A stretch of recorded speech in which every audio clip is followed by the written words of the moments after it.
যে আমার নবীকে যেন কখনো আমার অংশ না বলে, আমার অবতার না বলে, আমার পুত্র না বলে।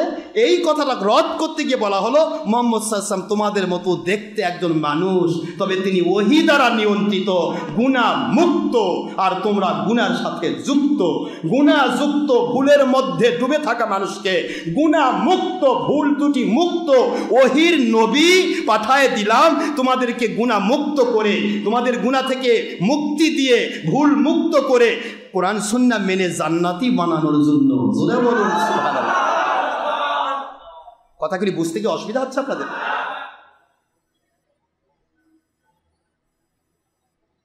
দেখুন, এবার আসেন, পুরাটা তো সম্ভব না। তিনি রসূল, কিন্তু তিনি মানুষ, আমাদের মতো দুঃখ বেদনা জীবন মৃত্যুর অধীন রক্ত মাংসে গঠিত মানুষ। এই কথায় বৃদ্ধ হযরত আবু বকর সিদ্দিক রাদিয়াল্লাহু মূর্ছিত মুসলিমকে বুঝাইয়া দিলেন। তাই বুঝাইছে আবু বকর? কি বুঝাইল? তিনি মানুষের মন আকর্ষণ করিয়াছিলেন মুখ্যত তাহার মানবীয় গুণাবলী দ্বারা। আমার নবী মানুষের আকর্ষণ করেছে মানবীয় গুণাবলী দিয়ে না নবতী গুণাবলী দিয়ে?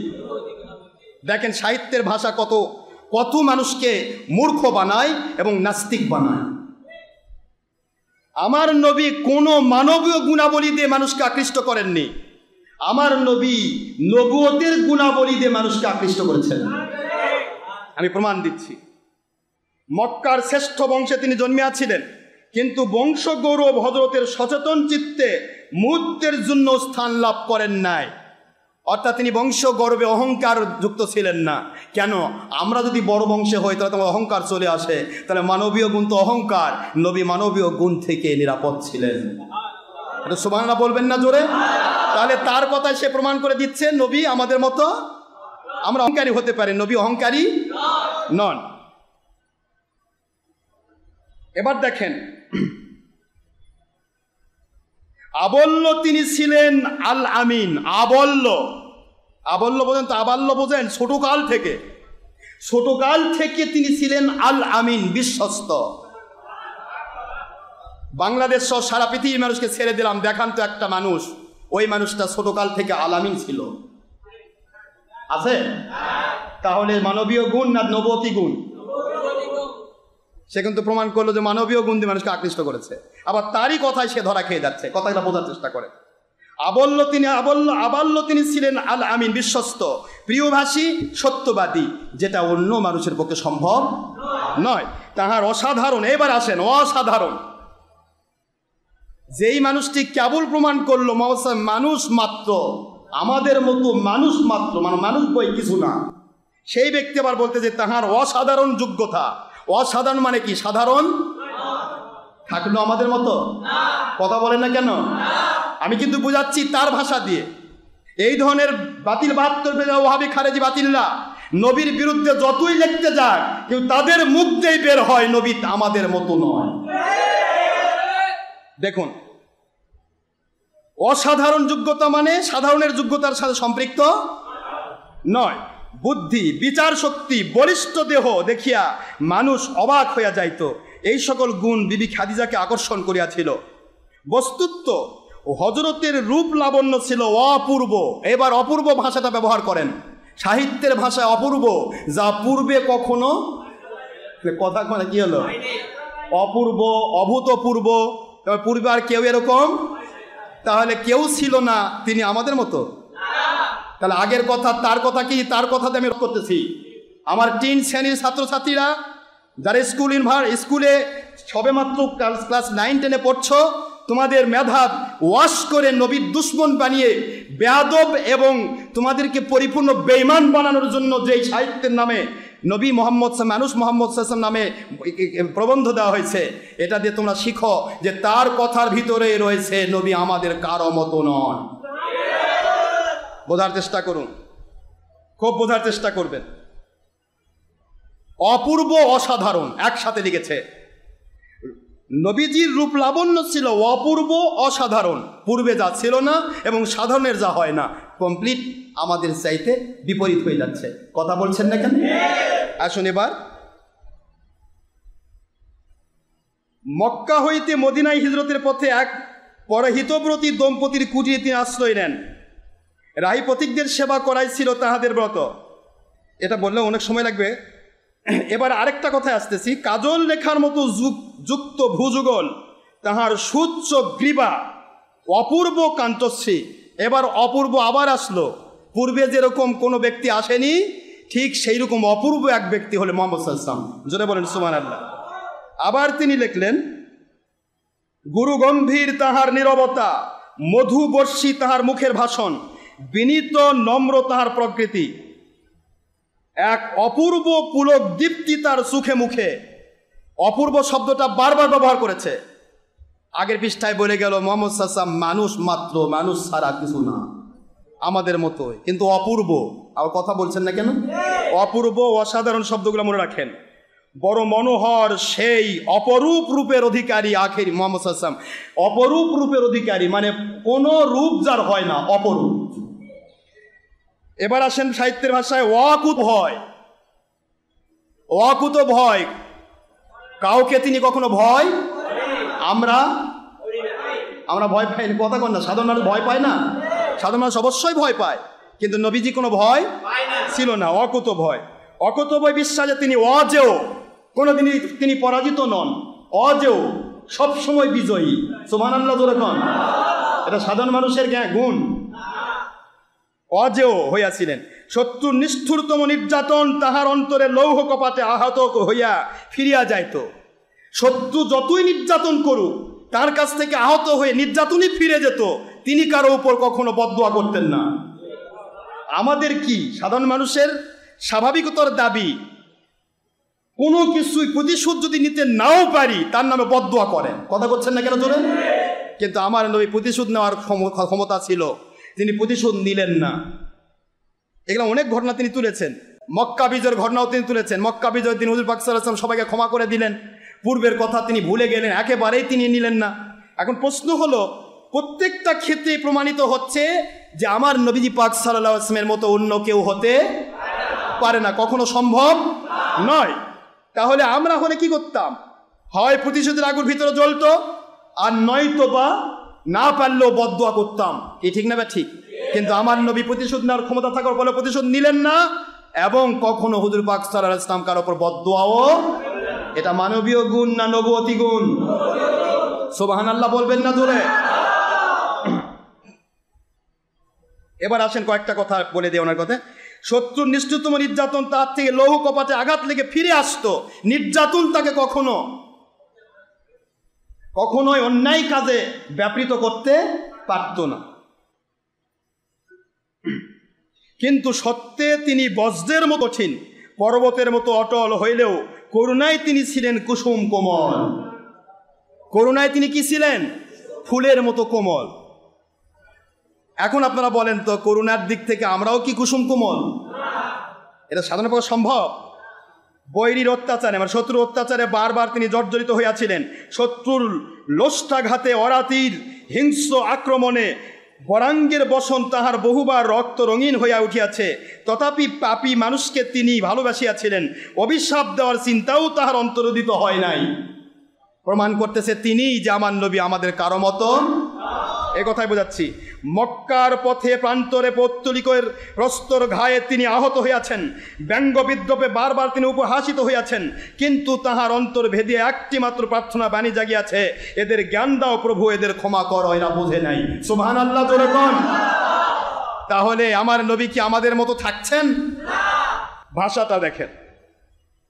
তায়েফে সত্য প্রচার করিতে গিয়া তাহাকে কি ভীষণ পরীক্ষার সম্মুখীন হইতে হইয়াছিল আমরা দেখিয়াছি। সাহিত্যের ভাষা তিনি দেখিয়াছেন। উনি কি ওই নবীর সময় ছিল নাকি? আমরা জানি বা শুনেছি, কেতাব পড়েছি, হাদিস পড়েছি, এই হিসেবে জানি, সেটা বলা ঠিক আছে। পথচরিতের শত্রুর প্রস্তর ঘায়ে তিনি অবসন্ন হইয়া পড়িতেছিলেন, তখন তাহারাই আবার তাহাকে ভুলিয়ে তুলিয়া দিতেছিলেন। তিনি পুনর্বার চলা শুরু করিলে দ্বিগুণ তেজে পাথর বৃষ্টি করিতেছিল, পাথরের বৃষ্টি হচ্ছিল। রক্তে রক্তে তাহার সমস্ত বসন ভিজিয়া, পোশাক পরিচ্ছদ ভিজিয়া গিয়াছে। দেহ নিশ্চিত রুবির ধারা পাদুকায় প্রবেশ করিয়া জমিয়া শক্ত হইয়াছে। অর্থাৎ রুবির ধারা রক্তের ধারা শরীর পাদুকার মধ্যে রক্ত শক্ত হয়ে জমিয়ে গিয়েছে। মৃত্যুর অবস্থায় তাহার চৈতন্যকে সমাচ্ছন্ন করিবার চেষ্টা করিতেছে, তথাপি অত্যাচারীর বিরুদ্ধে তাহার বিন্দুমাত্র অভিযোগ নাই। এখন আমি বলবো, ভাই বীর বাহাদুর, আপনার যদি এরকম অত্যাচার করা হয় আপনি কি করবেন? এই লেখককে বলতেছি, বা লেখকের যারা ভক্ত তাদের বলতেছি, আপনি তো ওই জায়গা কি করতেন হুঁশ ছিল না। তাহলে আখেরি নবী আপনার আমার মতো নন। দেখুন, রমণীর রূপ, গৃহস্থের ধন সম্পদ, নেতৃত্বের মর্যাদা, রাজার সিংহাসন সব কিছুকে তুচ্ছ করিয়া সেই সত্যকে তিনি জীবনের শ্রেষ্ঠতম সম্বল জ্ঞানে আশ্রয় করিয়াছিলেন। তাহাকে উপহাসিত, অবহেলিত, অস্বীকৃত দেখিয়াও ক্রোধ, ঘৃণা বা বিরক্তির একটি শব্দ তার মুখে উচ্চারিত হয় নাই। অভিসম্পাত করিতে অনুরুদ্ধ হইয়াও তিনি বলিলেন, না না, তাহা কখনোই সম্ভব নয়। অভিসম্পাত করার তিনি অনুমতি পাইলেন। হযরতে জিবরাইল এসে অভিসম্পাত করার জন্য বলেন, হুজুর আপনি খালি আদেশ করেন, এদেরকে আমি ধ্বংস করে দিচ্ছি। তবুও তিনি বলেন, না না, তাহা কখনোই সম্ভব নয়। এই পৃথিবীতে আমি ইসলামের বাহন, সত্যের প্রচারক। মানুষের দ্বারে দ্বারে সত্যের বাণী বহন করা আমার কাজ। আমি মানুষের প্রতি ঘৃণা সৃষ্টি করার জন্য আসি নাই, এবং মানুষের উপরে কোনো প্রতিশোধ নিতে আসি নাই। সুবহানাল্লাহ জোরে বলুন। এগুলি কি আমার নবী কি আমাদের মানবীয় গুণের সাথে মিলতেছে বাবাজিরা? একটু বোঝার চেষ্টা করবেন। আবার নবী কি আমাদের মতো না তিনি তার মতো? তিনি বেমিসাল নবী। একটু বোঝার চেষ্টা করবেন। তাহলে আপনারা এখানে ভাষা বুঝলেন। রাজ্য, রাজার রাজত্ব সব থেকে তিনি কি ছিলেন? মুক্ত। কথা বলছেন না কেন? একই সাহিত্যিক পরের পৃষ্ঠায় লিখতেছে, নবী সাল্লাল্লাহু আলাইহি ওয়াসাল্লাম রাজনীতি করেছে। আগে বলল রাজত্ব, রাজার রাজত্ব সব তুচ্ছ জ্ঞান করে তিনি ইসলামের কাজ করেছেন। পরের পৃষ্ঠায় যে বলতেছেন নবী রাজনীতি করেছে, মানে রাজনীতির পক্ষে থাকা লাগবে। সাহিত্য কত রূপ লাবণ্য দিয়ে রস সিক্ত করে মিথ্যা সত্য, সত্যকে মিথ্যা বানানো যায়, এই জিনিসটা আমি বোঝাতে চাচ্ছি। কথা কি বুঝতে পেরেছেন আপনারা? আচ্ছা, এবার আসেন আপনারা। আর একটা কথা বলবো, সেটা হলো এখানে আমাদের কি দেখেন, এইভাবে শেষ পর্যন্ত আমি শেষ করে দিচ্ছি। সেই দিনও তাহার সহিত যুদ্ধ কামনা করিয়া খালিদের সহিত হাঙ্গামা বাধা দিল। বিজয়, মক্কা বিজয়ের ৮ম হিজরির গল্প করা হচ্ছে। ৮ম হিজরির দিনে খালিদকে লেলিয়ে দেওয়া হলো তার সাথে যুদ্ধ করার জন্য। হুজুর সাল্লাল্লাহু আলাইহি ওয়াসাল্লামের ব্যাপারে বলা হতে কি দেখেন, এইভাবে শেষ পর্যন্ত যাহারা পদে পদে আনিয়া দিল লাঞ্ছনা, অপমান, অত্যাচার, নির্যাতন, প্রত্যেক সুযোগে যাহারা হানিল বৈরিতার বিষাক্ত বাণ, শত্রুতার বিষাক্ত আপনার বাণ অর্থাৎ তীর, হযরত তাহাদের সহিত কি ব্যবহার করিলেন? জয়ীর আসনে বসিয়া ন্যায়ের তুলা দণ্ড হাতে লইয়া বলিলেন, ভাই সব, তোমাদের সম্বন্ধে আমার আর কোনো অভিযোগ নাই। আজ তোমরা সবাই স্বাধীন, সবাই মুক্ত। মানুষের প্রতি প্রেম পুণ্যে উদ্ভাসিত এই সুমহান প্রতিশোধ সম্ভব করিয়াছিল হযরতের বিরাট মনুষ্যত্ব। জোরে বলুন সুবহানাল্লাহ। এখন আপনি বলেন, যারা এত লাঞ্ছনা গঞ্ছনা দিল তারপরে হুজুর ক্ষমা করে দিলেন, এই ক্ষমা গুণটা কি আমাদের মানবিক গুণের মধ্যে আছে না নবতী গুণ? নবী আর আমরা একরকম? প্রমাণ হয়ে গেল তার কথা দিয়ে। নবী বেমেসাল, 100% তিনি মানুষ। তিনি মানুষ হিসেবে সৃষ্টি হয়েছেন বলেই মানব জাতি সৃষ্টির শ্রেষ্ঠ। তিনি যদি মানবিত সৃষ্টি না হতেন, ফেরেশতা হয় সৃষ্টি হতেন, তাহলে ফেরেশতারা সৃষ্টির শ্রেষ্ঠ হতো। তিনি যদি জিন হতে সৃষ্টি হতেন, জিনেরা সৃষ্টির শ্রেষ্ঠ হতো। তিনি 100% মানুষ। মা বাবার ঔরস দিয়ে পৃথিবীতে এসেছেন সত্য, কিন্তু তার সৃষ্টি নৈপুণ্যতা আর আমাদের সৃষ্টি নৈপুণ্যতা কোরআন শরীফই আলাদা করেছে। জোরে বলুন সুবহানাল্লাহ। আমি আপনাদেরকে বলে দিচ্ছি, শুধু বোঝার চেষ্টা করি। তিনি 100% মানুষ, কিন্তু তিনি তার মতো দুনিয়াতে সৃষ্টির আর কেউ নেই। আল্লাহ পাক খলিক, মালিক, রব, স্রষ্টা, মালিক হিসেবে এক ও অদ্বিতীয়, তার মতো কেউ নেই। আর সৃষ্টি জগতের ভিতরে আখেরি নবীর মতো আর কেউ নেই। তিনি বেমেসাল। এবার আসেন, আমি রাজা নই। হুজুর সাল্লাল্লাহু আলাইহি ওয়াসাল্লাম কিন্তু খুব খেয়াল করেন, মদিনা রাষ্ট্র তৈরি করেছেন, খেলাফত বিজয় হলো, মক্কা বিজয় হলো। মক্কা বিজয় হওয়ার পর মক্কা, মদিনা, পুরা মধ্যপ্রাচ্য হুজুরের আওতায়। হুজুর চালাচ্ছেন খেলাফত। এই সময়ের পরেই কথা বলা হচ্ছে এটা। তিনি বলতেছেন, হুজুর সাল্লাল্লাহু আলাইহি ওয়াসাল্লাম বলেন, তোমাদের ভয়ের কোনো কারণ নেই। তোমরা কেন ভয় পাইতেছ? ভয়ের কিছুই এখানে নেই। তোমরা যত অন্যায় বিচার করেছো আমি তোমাদের মাফ করে দিয়েছি। আমি রাজা নই। দেখেন, হুজুর খলিফা ছিলেন, যদি তিনি রাজনীতি করতেন তাহলে তিনি বলতেন আমি রাজনীতিবিদ, একজন তোমাদের নেতা। কথা বলছেন না কেন?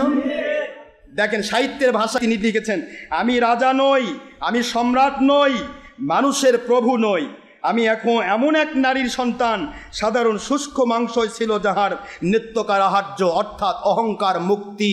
আমার নবীজির এই ভাষণ, জোরে বলুন সুবহানাল্লাহ। তাহলে তিনি খেলাফত পরিচালনা করছেন, তারপরে তিনি ঘোষণা দিচ্ছেন আমি রাজা নই, আমি সম্রাট নই, আমি আমার আল্লাহর পক্ষ থেকে প্রতিনিধি, খেলাফত পরিচালনা করছি। জোরে বলুন সুবহানাল্লাহ। তাহলে যারা বলতেছেন, এই গ্রুপেরাই তো বলতেছেন আজকে এই ব্যক্তিটা একদিকে ছিল লামাঝাব, আরেকদিকে সে জামাতি মৌদুদি, আর তার ভাষায় প্রমাণিত হচ্ছে আমার নবী খেলাফত প্রতিষ্ঠা করেছেন, তিনি রাজনীতি করেননি, রাজা ছিলেন না, সম্রাট ছিলেন না, তিনি ছিলেন খলিফা। জোরে বলুন সুবহানাল্লাহ। তাহলে দুটার মধ্যে কথা একটু চিন্তা ভাবনা করে নেবেন। মানুষ ত্রুটির অধীন, হযরত মানুষ, সুতরাং তাহার ত্রুটি হইতে পারে। এই কথাটা কত বড় কুফরি আকীদা! এই কথাটা কুফরি নাকি? যিনি ওহী দ্বারা নিয়ন্ত্রিত, ছোট্ট একটা ভুলও যদি হয়ে যায় মুহূর্তের মধ্যে ওহী নাজিল হয়ে তাকে সংশোধন করে দেওয়া হবে, এটা ঠিক না? নবীগণ নিষ্পাপ, আল আম্বিয়া আলাইহিস সালাতু ওয়াস সালাম মুনাজ্জাহুনা মিনাস সগাইর ওয়াল কাবাইর ওয়াল কবাই। সকল আকায়েদের কিতাব একমত, আকায়েদের দেওবন্দ, আকায়েদে ফিকুল আকবর, আকায়েদে নাসফি, সমস্ত আকায়েদের কিতাব এবং ফতোয়ার কিতাব, কোরআন সুন্নাহ ইজমা কিয়াস সহিহ হাদিস এবং কোরআনের ভিত্তি। আর নবীগণ ছিলেন কোরআনের ভাষা তাআসসাম। ইউসুফ আলাইহিস সালামের ঘটনা কোরআন শরীফে তুলে সূরা ইউসুফে বলা হয়েছে, ইউসুফ নবী আলাইহিস সালাম ছিলেন তাআসসাম, সম্পূর্ণ নিষ্পাপ। জোরে বলুন সুবহানাল্লাহ। মাসুম। নবী রাসূল আলাইহিস সালাম কোন মাসুম নিষ্পাপ ছিলেন, তারা কোনোদিন ত্রুটি বিচ্যুতি করতে পারেন নাই। এখন প্রশ্ন হলো, আমি আপনাদের খেদমতে এই কয়েকটা কথা শুধুমাত্র তুলে ধরে এই কথাটা দিয়ে বোঝাতে চাইব, তিন শ্রেণী মানুষ যারা, আমার যুবক তরুণ কিশোর হিরক্ষণ রত্নরাজি, কিশোর কিশোরী, যুবক যুবতী যারা নতুন কেবলমাত্র আপনারা এই ক্লাস 10 বা 9-এ পড়ছেন, তাদের খেদমতে বলবো, আমার এই আলোচনাটা শুনে আপনাদের প্রমাণ করতে হবে যে লেখক যে কথাটি নবী মুহাম্মদ সাল্লাল্লাহু আলাইহি ওয়াসাল্লাম মানুষ মুহাম্মদ নামে লিখেছে, সে তার নিজের ভাষায় সে প্রমাণ করতে চেয়েছে নবীজি আমাদের মতো মানুষ, কিন্তু প্রমাণ হয়ে গেছে নবী আমাদের মতো নয়। কথা বলছেন না কেন জোরে? সে কিন্তু প্রমাণ করার চেষ্টা করেছে নবী আমাদের মতো মানুষ মাত্র, প্রমাণ করার চেষ্টা করেছে, কিন্তু তার অগোচরেই প্রমাণ হয়ে গেছে তার ভাষা দিয়ে, অপূর্ব, অপরূপ, দুর্লভ, অসংখ্য কথা দিয়ে, বিশেষণ দিয়ে নবীজিকে প্রমাণ সে করতে চেয়েছিল নবী আমাদের মতো মানুষ, কিন্তু প্রমাণ হয়ে গেছে তার লেখনী দিয়ে নবী কারো মতো নয়। এই কথাটা আমি প্রমাণ করার চেষ্টা করছি। একটু বোঝার চেষ্টা করি। পরবর্তী কথা, অসুবিধা হচ্ছে আপনাদের? কোরআন হাদিস কিন্তু এখনো বের করিনি, এটা কিন্তু কেবলমাত্র ওই যে লিখেছে উৎপাত করে তার ভাষাটা আমি তাকে ফেরত দিচ্ছি। সময় তো পেরিয়ে যাচ্ছে, মন খারাপ হচ্ছে বোধহয়, একটু বোঝেন, এটা দরকার আছে না? আর এর সাথে সাথে আমি সরকার প্রধানকে বলবো, এবং বাংলাদেশ টেক্সট বুক যেটা মূল জাতীয় শিক্ষাক্রম পাঠ্যপুস্তক বোর্ড বাংলাদেশ, এখানে আমি সেই সমস্ত মানুষকে সেট করতে বলবো যে মানুষগুলি ইসলাম বোঝে। এটা বাংলাদেশ সরকারকে আমাদের পক্ষ থেকে এটা উপদেশ। পাশাপাশি যদি সাহিত্যের জগৎ থেকে কোনো কথা ইসলাম সম্মত লিখতে মনও চায়, কোনো ওয়াহাবি জামাতি মওদুদি লিখিত নয়, আহলে সুন্নাতুল জামাতের ওলিয়া উলিয়ার লেখা কিতাব লিখুন, প্রবন্ধ বের করুন, নূর নবী থেকে কিতাব লিখুন, নূর নবী কিতাব না, সেখান থেকে নবীর লেখেন। আর না পারলে সাহিত্যই রাখেন, সাহিত্যের মধ্যে মাস্তানি করে ধর্ম ব্যবহার করতে চেষ্টা করেন না, এটা ঘুরে বেলো হয়ে যাবে, উল্টাপাল্টা হয়ে যাবে, পেশাব পায়খানার মধু আর দুধ সব একবারে মিক্সার হয়ে যাবে। কথা ঠিক না? বা ঠিক? সাহিত্য কখনো ইসলামের ধারা পেশ করতে পারে না। যেমন মীর মোশাররফ হোসেন সাহিত্য লিখতে গিয়ে বিষাদ সিন্ধুর মধ্যে অসংখ্য কথা মিথ্যা লেগে বসে আছে। অনুরূপভাবে অসংখ্য সাহিত্যিক লিখতে ঠিকই চাইছে, কিন্তু মিথ্যা কথা রস দিতে গিয়ে তারা উল্টাপাল্টা করে ফেলেছে। সাহিত্য কখনো ইসলাম লিখতে পারে না। কথা ঠিক না? বা ঠিক? ধরে এখানে আসেন, আমি আরেকটা কথা বলে দিই আপনার, দেখেন, শত শত বরং সহস্র সহস্র হাজার হাজার মুসলিম তাহার ব্যক্তিগত পারিবারিক সুখ স্বাচ্ছন্দ্যের উপকরণ সংগ্রহ করিয়া দিতে সর্বদা শুধু ইচ্ছুক নয়, সমুৎসুক ছিলেন। হাজার হাজার মানুষ তার সুখ স্বাচ্ছন্দ্যের সব উপকরণ দেওয়ার জন্য প্রস্তুত ছিলেন। কিন্তু হজরত অর্থাৎ রসুল পাক সাল্লাল্লাহু আলাইহি ওয়াসাল্লাম আপনাকে 10 জন মানুষের মধ্যে একজন গণনা করিলেন। সকল সঙ্গী সহচর রূপে সহোদর ভাইয়ের মতাদর্শ প্রয়াসী নেতার কর্তব্য পালন করিলেন। এইবার নেতা নিয়ে আসলো, দেখছেন, কেবল বললো আমি রাজা নই, সম্রাট নই। আগের পৃষ্ঠায় লেখলো রাজ্য, রাজত্ব সব কিছুকে হুজুর তুচ্ছ তাচ্ছিল্য করে ইসলামকে প্রতিষ্ঠা করেছেন। সেই ব্যক্তি আবার করছে, তিনি এবার নেতা হয়ে গেল। এবার নবী মুহাম্মদ সাল্লাল্লাহু আলাইহি ওয়াসাল্লাম নেতা। কার নেতা? কিসের নেতা? নবী হলেন সমস্ত নবী রসুলেরও সর্দার। এমনি নেতা হিন্দুও হয়। ওই যে ভারতের হিন্দুরা নেতা নাই, খ্রিস্টানরা নেতা নাই, নবীদেরকে নেতা বলা হয়। নবীদেরকে বলা সাইয়্যিদ। নবীদের কি বলা হয়? সাইয়্যিদুল মুরসালিন, সকল নবী রসুলের সর্দার সাইয়্যিদ। নেতার কর্তব্য পালন করেন সত্যের। এবার আসেন, দেশের রাজা মানুষের মনের রাজা হইয়া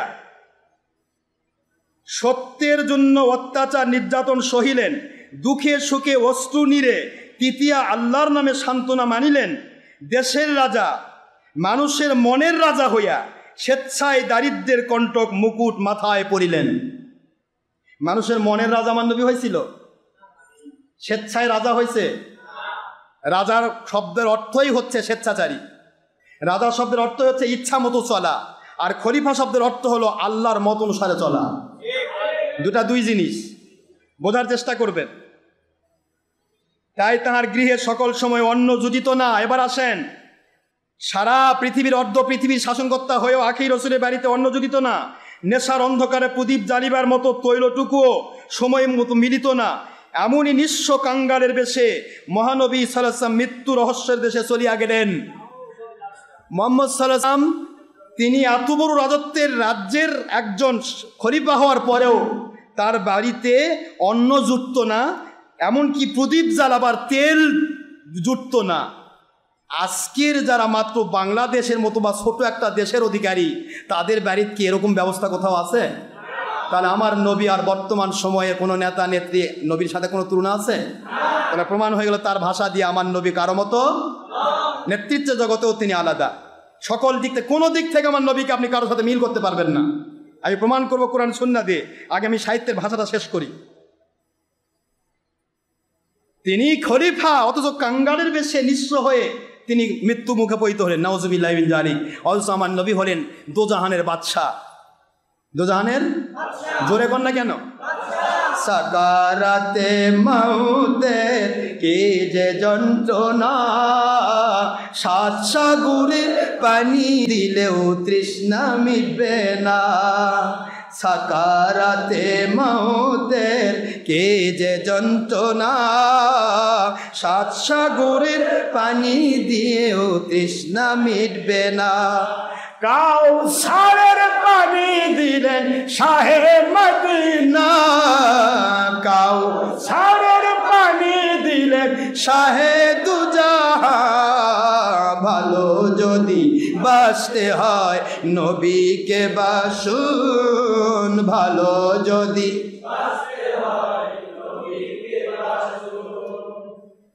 কষ্ট হচ্ছে নাকি আপনাদের?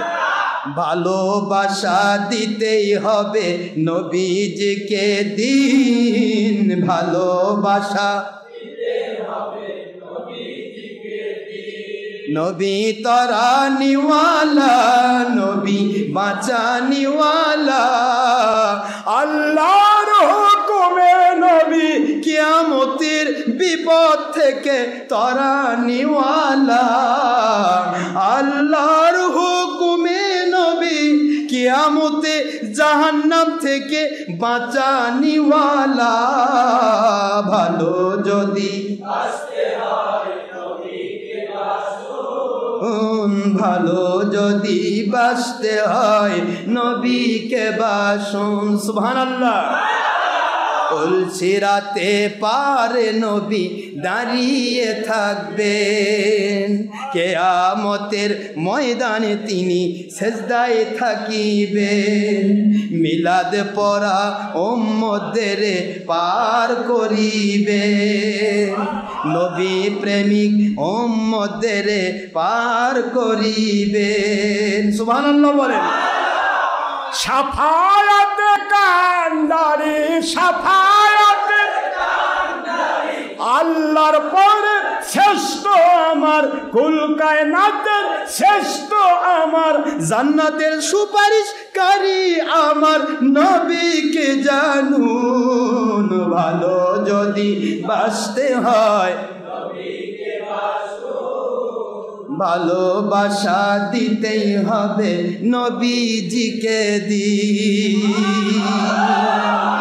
একবার যদি নবীর দিদার নসিব হয়ে যায়, জাহান্নাম হারাম হয়ে জান্নাত পেয়ে যায়। বুখারীর হাদিস।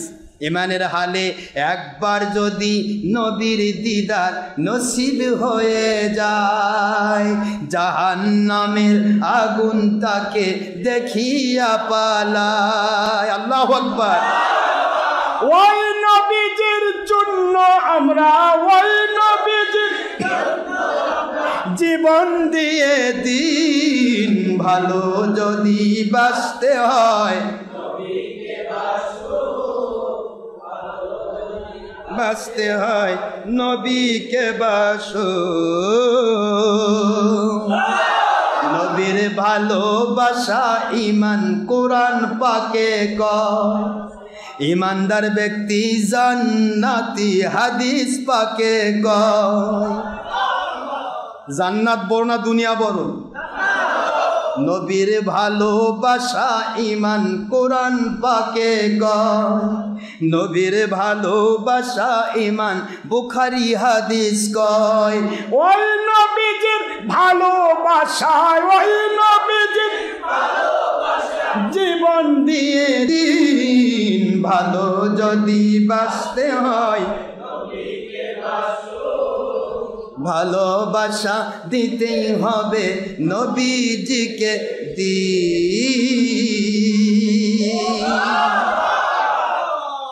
বাবাজি, নবী জান্নাতে দিচ্ছে।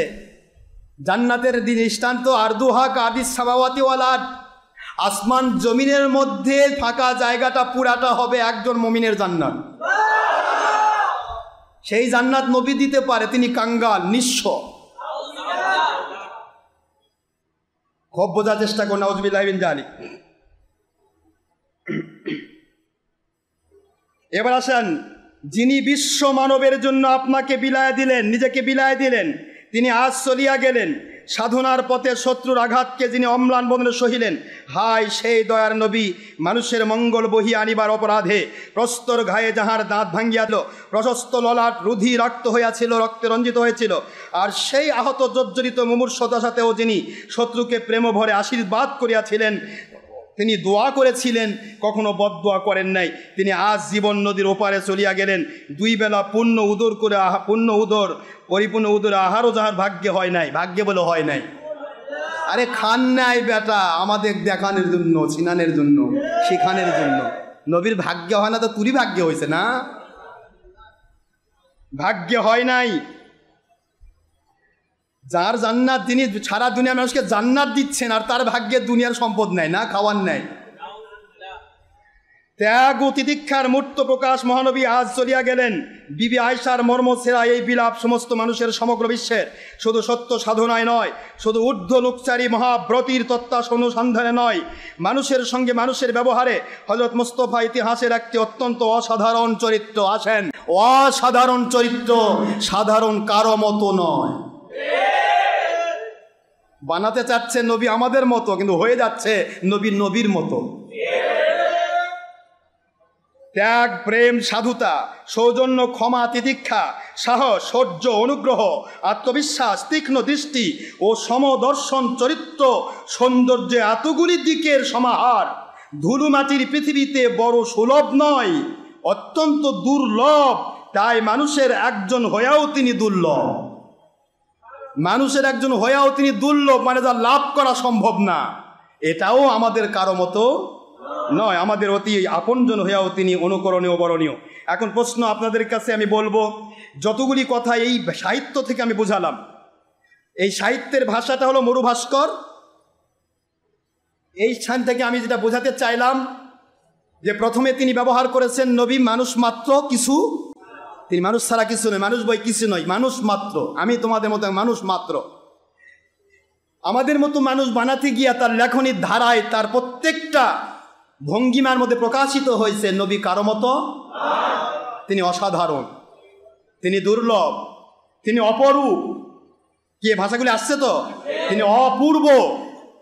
ভাষাগুলি প্রমাণ করে সাহিত্যিক যদিও আমার নবীকে 3 শ্রেণীর মানুষকে বা সাধারণ মানুষকে ধোঁকা দিয়ে তার জামাতি মওদুদি মার্কা ওহাবি খারেজি মার্কা আকিদা ঢুকে দিয়ে নবী আমাদের মতো মানুষ মরে গেছেন, হায়াতুন নবী নয় ইত্যাদি প্রচার করার চেষ্টা করেছে, কিন্তু তার ভাষাগত সে বুঝুক আর না বুঝুক তার ভাষার মধ্য দিয়েই আমার নবীকে বৈপরীত্য প্রমাণ হয়েছে, নবী কারো মতো। মাশাআল্লাহ, প্রমাণিত হলো। আপনারা যার কথা দিয়ে আমি তাকেই প্রমাণ করলাম যে আমার নবী কারো মতো নয়। এখন আমরা কোরআনের ভাষায় কয়েকটা কথা বলে আমি শেষ করব। নবীকে আমাদের মতো কারা বলতো? প্রথম কথা, কষ্ট হবে নাকি আপনাদের? কষ্ট হবে না তো? আচ্ছা, আমি এক কথায় কোরআনের ভাষায় কয়েকটা কথা বলে শেষ করে দিই। যদিও আমার সময় লেগে যাচ্ছে, তারপরেও আমাকে বলতে হবে। এতক্ষণ তো সাহিত্য বলা হলো, যে কেতাবপত্র হাদিস না দেই তাহলে তো আপনারা বলবেন যে হুজুর কি বললো এতক্ষণ। সারা পৃথিবী লাইভ হচ্ছে, কথা কষ্ট হচ্ছে নাকি? নাকি ও নামাজের সময় পার হয়ে যাচ্ছে? মাশাআল্লাহ। এখন আপনারা একটা কথা বোঝেন, আমি কিন্তু কেতাবপত্র দেখায় দেখায় বলছি এই কারণে, এই ওয়াজগুলি আমি সারা জীবন মুখস্থ ওয়াজ করেছি, কিন্তু ইদানিং আমি আপনাদেরকে ডাইরেক্ট বুখারী মুসলিম তিরমিজি মাযহাব আবু দাউদ নাসাই সিয়াজাতের হাদিস খুলে খুলে দেখাচ্ছি, ঠিক না বা ঠিক? কেতাব খুলে খুলে দেখাচ্ছি, সবসময় তো কেতাব নিয়ে ঘোরা যায় না। তো আমি এখানে বলছি যে যারা বলছে কোরআন শরীফের নবী ভাষা নবী আমাদের মতো মানুষ, কুল ইন্নামা আনা বাশারুম মিসলুকুম, এই কথাটার ব্যাখ্যা দিয়ে আমি শেষ করছি। কষ্ট হচ্ছে নাকি আপনাদের? পৃথিবীর যত কাফেরের কাছে আল্লাহ পাক নবী নাজিল করেছেন, সকল কাফেররা আমার নবীকে, সমস্ত নবীদেরকে আমাদের মতো মানুষ বলতো। কোরআনের ভাষা, ক্বালাল কাফিরুন মা আনতুম ইল্লা বাশারুম মিসলুনা। সকল কাফির এক কথায় নবীদেরকে বলতো, নবী আমাদের মতো মানুষ বই কিছু না। এখন আপনারা বলেন তো আমরা কি কাফের? তা আমরা নবীকে আমাদের মতো বলবো? আসেন, আদ জাতি সামুদ জাতি সবাই কি বলতো? ইন আনতুম ইল্লা বাশারুম মিসলুনা।